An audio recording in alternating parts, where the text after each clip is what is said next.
Three keen as mustard amateur cooking couples are competing against one another. Some people call it cheating, we call it ingenuity.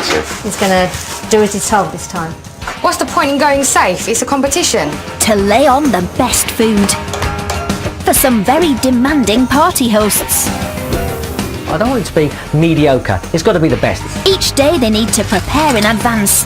We've got this. Right. Before finishing their cooking at the party venue. I think she's just panicking as she always does. And serving up to a horde of hungry partygoers. In the teacher's word, could do better. Absolutely spectacular. The host will decide which couple's food they'd pay the most for. It's very close. Very close. By the end of the week, they'll have all cooked for 5 parties. And away we go. When the top earners will walk away with all their cash. I would love to win. Today, tempers fray. Put the thing back down. Put the thing back down. And a shift in tactics. I'm really dying. Now, do you think you can do some work? As the cooks up their game. This has got zing-zong.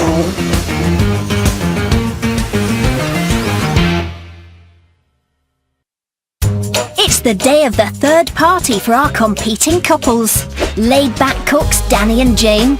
Corner cutting?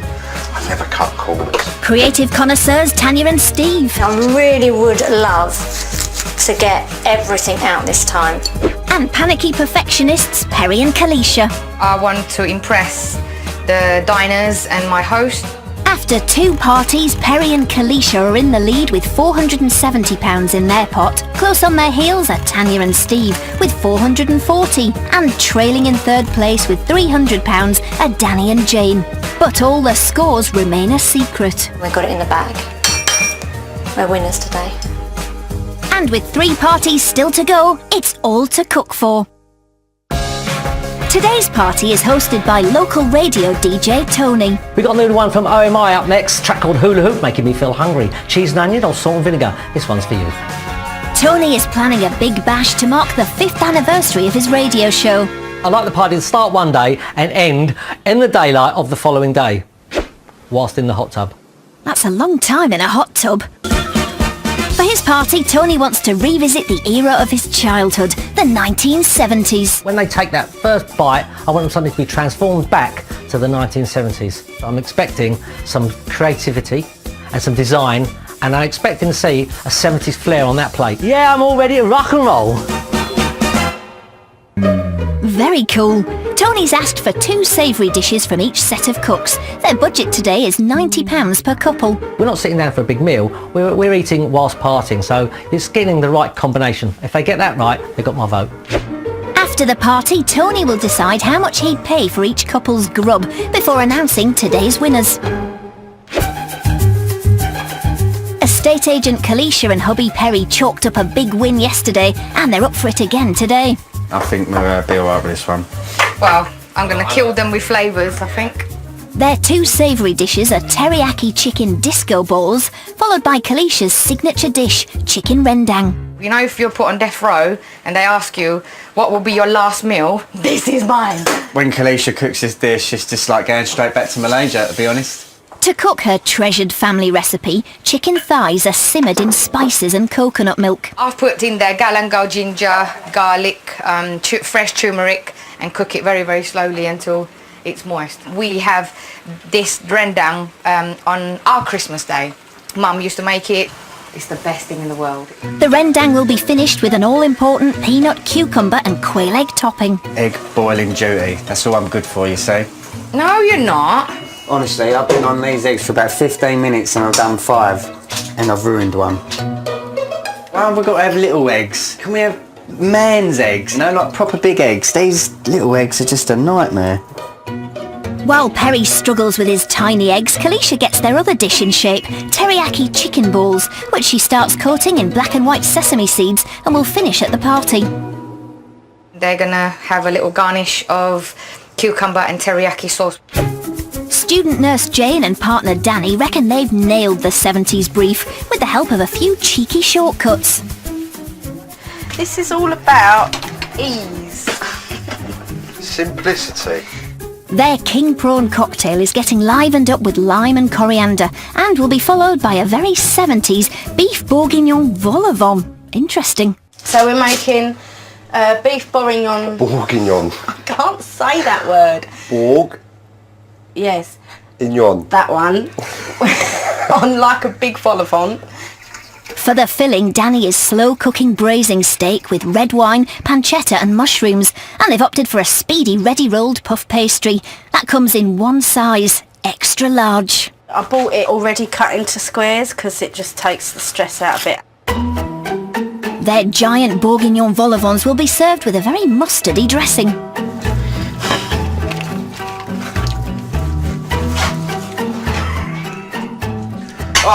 Is it quite hot? Of course it is, it's just English mustard with oil and vinegar in it. The pre-made shop-bought strategy is also being applied to their prawn cocktail. Look, if I made my own mayonnaise, it'd taste exactly the same as what you've got in there. People call it cheating, we call it ingenuity. Their contemporary take on the 70s classic is a citrus twist. Is that enough lime zest in there, do you think? Oh. Oh my goodness. That's quite lively. At the previous party, contract manager Steve and Tanya got lost in time-consuming detail and served up their food at the last minute. So today, Tanya has a new strategy. I'm going to remain in charge, but Steve is going to do as he's told this time. Tanya's told Steve they'll be serving prawn cocktail, unaware their rival cooks are too, followed by an old-school chicken liver pate on that 70s favourite, Melba toast. Right, let me show you. Cross off after you've toasted it, Steve. Yes. Not before. Yes, darling. Tanya's deploying her trademark fancy presentation to their prawn cocktail. I've never done this before. I've got no idea what it tastes like. It's just basically a prawn cocktail without the lettuce, but a bit fancier to look at. Fancier, yes, but fiddly and time-consuming too. The plan is for their prawns to hang out of the cucumber and pepper rolls. Sounds tricky. I don't know whether, Steve, to do it where they're all sticking up out of the roll at different heights. Up to you, darling. You're the boss. But we'll have to see how that looks. We'll do one of them in a minute, shall we? When you say we, Tanya, This could be an absolute disaster. it seems Steve has another form of presentation on his mind. I'm ready, darling. Beautiful. Now, do you think you can do some work? Because we're running out of time. I'm nervous now. Because I don't know if we're going to get this out. And with time running out, there's now more to finish at the party than they'd planned. So this is 5 more to do after this, these two. Do them at the venue. Oh, you ready to party? Yeah, let's do this. Yeah, baby. Prep time over, the funky couples need to get themselves and their food to the party. We've got this. Right. Stop, Danny. Stop driving like a maniac. I'm not even doing 30 miles an hour. Glitter. How can we say it? Glitter box disco balls. I've got a bit stressed up there, but you've done 18 and I've got 5. Well, because I felt like I was doing it all on my own today. Oh, Danny, the bourguignon! Tony's 70s themed party is about to get underway, so he's keen to get the lowdown from the cooks before they get down to business. Hi, cooks. Hi, Tony. I hope you're looking forward to it. Oh, yes. Okay, right, what have you got for us first? So we're doing a prawn cocktail with a twist of lime and coriander. And vol au vents filled with beef bourguignon. Lovely. And I'm doing chicken liver pate. And I'm actually doing prawn cocktail with coriander, but with a little twist. And we're making shiny disco balls. And Saturday night flavour. All sounds lovely. Khaleesha and Perry, you're up first. The rest, let's go. Thank you. I think we're in with a chance, to be honest. I'm feeling quite confident. I knew it. I knew there was going to be 2 prawn cocktails. Oh, obviously we'll win, hands down, won't we, darling? Yes, absolutely. Like we have the other times. Tony's guests are hungry to party. Now each couple has 45 minutes to serve their 2 savoury 70s party treats. First up, Khaleesha and Carpenter Perry with their first course, teriyaki chicken disco balls. We've got plenty. The balls are rolled in sesame seeds and their eyes are on the clock. Things I've taken on board is to make sure the timings are right and we just get the food out the door. There's lots to do. The balls need to be cooked, then decoratively presented, and already panic's setting in. Perry, don't fuck us around with it. Hurry up. I'm not. You are. Go away. Look, you do what you've got to do. I've done. You're doing it again, ain't you? You're turning into Khaleesha kitchen mode. Quick, quick, quick, you're losing the heat. Go. Open. Can't. Put the thing back down. Move that back down how it was. You trying to be clever. Just that here. Alright, move out of the way. What's the time? 12 minutes from now. With time slipping, Khaleesha decides to take charge of the kitchen again. What, you want to drizzle this after? Or? Yeah, after, please. You sure? It's all going to go all over the foil. Doesn't matter. It looks pretty, doesn't it? Women should be boss in the kitchen. It's our job. Yeah, but you're boss everywhere. True. You're really winding me up. You're putting it the wrong way. This way, yeah? For God's sake, woman. Do it right. Get it out. Good evening. Got the first course. Coming up, there's outrageous presentation. Look at them! Straight talking cooks. She gets on my nerves sometimes, she does. Straighter talking guests. Consistency's a bit like... Before Tony reveals who's starred at his party. Today's top cooks are...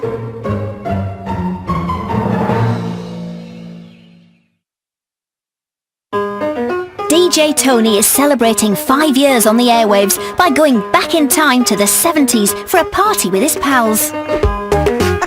3 competing amateur cooking couples are serving the food and hoping to be named today's top cooks. And what 70s party would be complete without a disco ball? Of the chicken teriyaki variety, of course. The first dish is coming from cooks Perry and Khaleesha. I like the sauce. I don't know what the sauce is. It's really nice. It's a bit messy to eat though. Anything that's going to fall off the stick. It tastes delicious, it looks really good. If I'm going to criticise it at all, I'd say it's a little bit too big. Yeah, it's lovely. This is my second one. Very nice. The party people like it. Now the competing cooks get stuck in. I didn't like the texture of it. I like the outside though. I think you could do with a little bit more flavour. It's not outstanding. It's beatable. Second up, Steve and landscape gardener Tanya. These little prawns just do not want to stick. If they're to beat the last dish, they'll need to beat the clock, because their inside-out prawn cocktail requires an intricate assembly with a groovy service idea. Our host is a DJ, so we think it'd be quite quirky to serve them on 7-inch vinyls. I hope Tony's going to appreciate all the effort we've gone into. There's attention to detail and there's being obsessive. Right, Steve, can you get that tray out? I'll finish these, please. Go on. You need to be rushing out there and rushing back. Just, please, I've got to go in my uniform. Work the room, Steve. Oh, look at this! My kids would know what this is. I think this is quite a bit of a big mouthful for one go. You'll be alright. I think you'll manage that somehow. Take the stick out, take the stick out. Quite normal, there's nothing different about it. It's kind of like plain, a bit bland. This is done with a difference, and nice wrap of cucumber around, a nice bit of chilli. Really good starting dish, I think. Very pleased with that. Very good, but it's host Tony who'll have the final say on the cook's food at the end of the evening. 2 completely different type of starters. This is a lot lighter, I suppose the word, but it's very nice. There's no cooking involved, that's just plating it up nicely. Not record breaking. Ding ding, it's round 2 of prawn cocktails, and postman Danny and Jane's presentational style could either wow the guests or scare the living daylights out of them. Right, so you just make small incisions all the way around. Very nice, so it looks like a tree trunk. Are you supposed to peel it so it looks a bit more appealing? Oh. I only watched the video a minute ago. I hope this turns out all right. Come on, we've got to win one now. This is taking the mickey. Look at them! They're amazing. Oh, I love it. Woo! So you think you finally got the presentation on hand, do you, sweetheart? Ain't nobody got time to mess around. Jane's prawn cocktail with a lime, coriander and chilli twist is served in its own edible lettuce bowl. This has got zing zong. 5 minutes, you need to be getting them out the door, babe, alright? Yeah, I'm done, darling. I'm ready to rock and roll. Get them out. Finger food has to look good, but it has to be practical to eat too. Tastes taste-wise, it's much better than the other prawn dish we had, but presentation-wise, it'd be a bit better on a plate. Here we are, girls. The chilli, very hot, but a welcome inclusion into the dish. But it could have been done on a scallop dish or something similar, just so we can get away with a mess. I'm normally not a lover of chilli, but they took the seeds out, so it was not as hot. It's actually kicking in right now. I'm all right. I'm all right now. Lime, coriander and prawns always goes very, very well. Presentation's getting better. This third night, that's a lot better. It is getting better, the presentation. A little interlude allows the cooks to let their hair down, or keep their bad wigs on, and muse over their efforts. I think you smashed the presentation though this time, man. Yeah? Yeah. Yeah, baby. We are happy. We worked as a team. Perry helped me and I helped him. I feel good. This is the third night and I feel really good about it. Each couple still has one more chance to impress Tony and his guests, so a little more getting down, and it's back to the kitchen for Perry and Khaleesha, where Khaleesha finishes off her Malaysian family favourite, chicken rendang style. The rice has turned out amazingly beautiful. This is how the rice should be. You need to cut me some eggs. Cut some eggs. It's a saucy dish served with coconut rice and Perry's crucial peanut, cucumber and quail egg topping. Eggs, are you going to sit there in... Oh, no, because they're going to ooze, aren't they? Calm down, woman. Right. Are you freaking kidding me? Ah, sorry, look. No, the egg's on last, Perry. See? Take the eye off the ball and leave yourself right to the last minute here. Again. Right, that first tray is ready. I'm going to go. She gets on my nerves sometimes, she does. This is my mum's recipe. It's packed with flavour. The meat is really tender. I'd love this at a party. I really would. I'd like them to live with me and cook it every day. I love the rice and the meat flavour, but what done it for me more than anything else was the peanuts. Is there another one outside?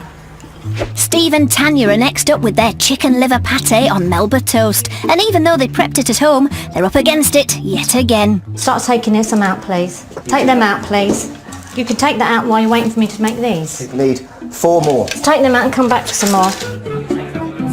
Consistency's a bit like dog's poo. The marmalade has livened the dish up from being just pate to making it more funky. Yeah, they might win, but I doubt it. Steve and Tanya have managed to beat the clock and can unwind a bit. Time to spare.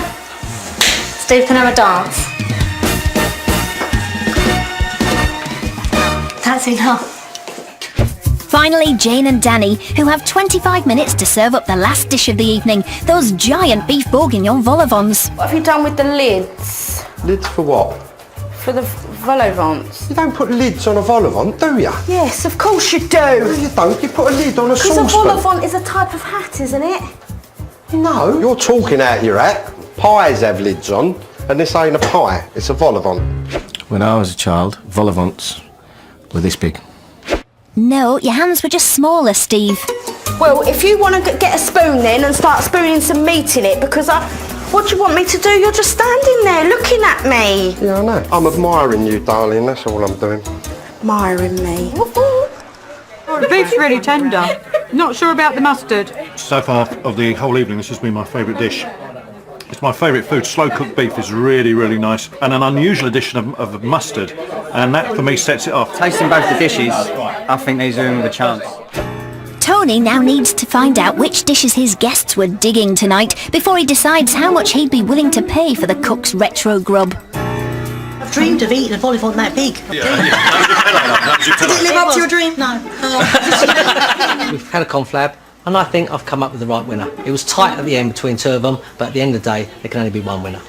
Perry and Khaleesha packed a flavoursome punch with a family recipe Malaysian curry. Done it. Can't believe it. On loads of time as well. Sorry, I didn't mean to shout at you earlier. I wasn't shouting, but you put the eggs first. We said cucumber and peanuts, then the eggs. Steve and Tanya went all out with their imaginative take on the 70s. I do think it's a winner. I'm elated, excited, and we're going to win. What do you feel about that? Come on. Jane and Danny made a massive effort with the look of their dish while still delivering on flavour. One man said, "Oh, the asparagus is done perfect." That's my job. Now down to the very serious business of Tony naming today's top cooks. Well done everybody, well done. It looked fantastic, the food was great, the presentation was really interesting. I thought the vinyl records was a good idea, fantastic. I like the palm trees, that was really good as well, but at the end of the day, there can only be one winner. And today's top cooks are... Khaleesha and Perry. At the end of the evening, it was Khaleesha and Perry's flavours that blew Tony and his guests away. Yes, another win in the bag. Gutted. Bring it on, the next two. I mean, alright, the vol au vent, in hindsight, was probably a little bit big.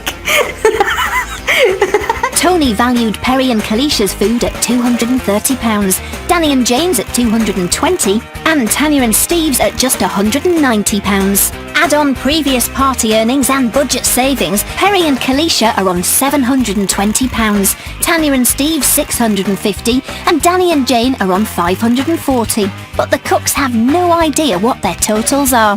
Whoever is in the lead at the end of the week will take home everything in their prize pot. You're my secret weapon. We're not out of the game just yet. No, we're going to nail it. I think now it's just like, well, we're not going to win. So You're a defeatist let's attitude, just innit? have fun and just go with it and No, do... I want to win now. Next time, there's a little bit of tension, Perry, do you mind putting the parsley and taking the first tray out now? a lot of practical advice, Why don't you get on with what you're doing and roll your neck in? as competing couples let off steam. I'm asking you how to do it properly, and you're ignoring me.